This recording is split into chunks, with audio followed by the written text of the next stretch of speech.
Join us as we explore how to modify all net labels to ensure they have the same font size, and color. Before we change the net label, let's configure the selection filter. Open the selection filter from the active bar and deselect drawing objects.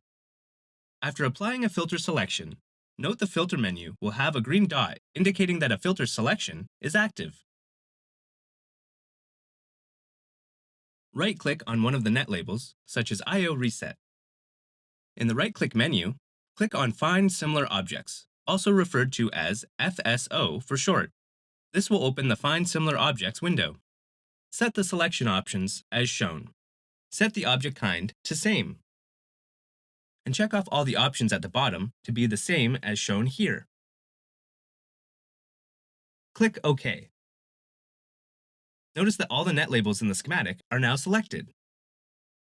Without clicking anywhere on the schematic, open the Digital I/O schematic.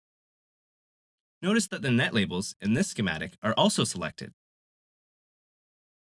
Return to the CAN interface schematic document.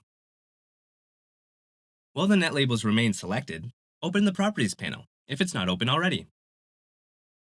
Change the text font to Verdana. And change the text size to 9. You may need to expand the panel for better visibility. Click on the color box within this panel and select a dark green color. Then click on the Italicize button. The formatting defined in this panel will be applied on all the net labels selected in the project. Left-click once in the main workspace and hit Shift-C to clear the highlight and mask. Notice that the net labels have been updated in this schematic sheet. The net label update will also apply to the other schematic documents. This is shown in the Projects panel with the asterisk next to the file names and the red folder icons indicating that changes have been made to these schematic sheets that have not yet been saved.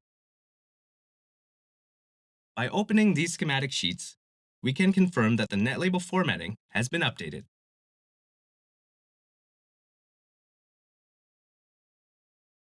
Hopefully you now feel confident using the Find Similar Objects feature and applying it to format all net labels in a project. You can practice this during the upcoming hands-on exercises.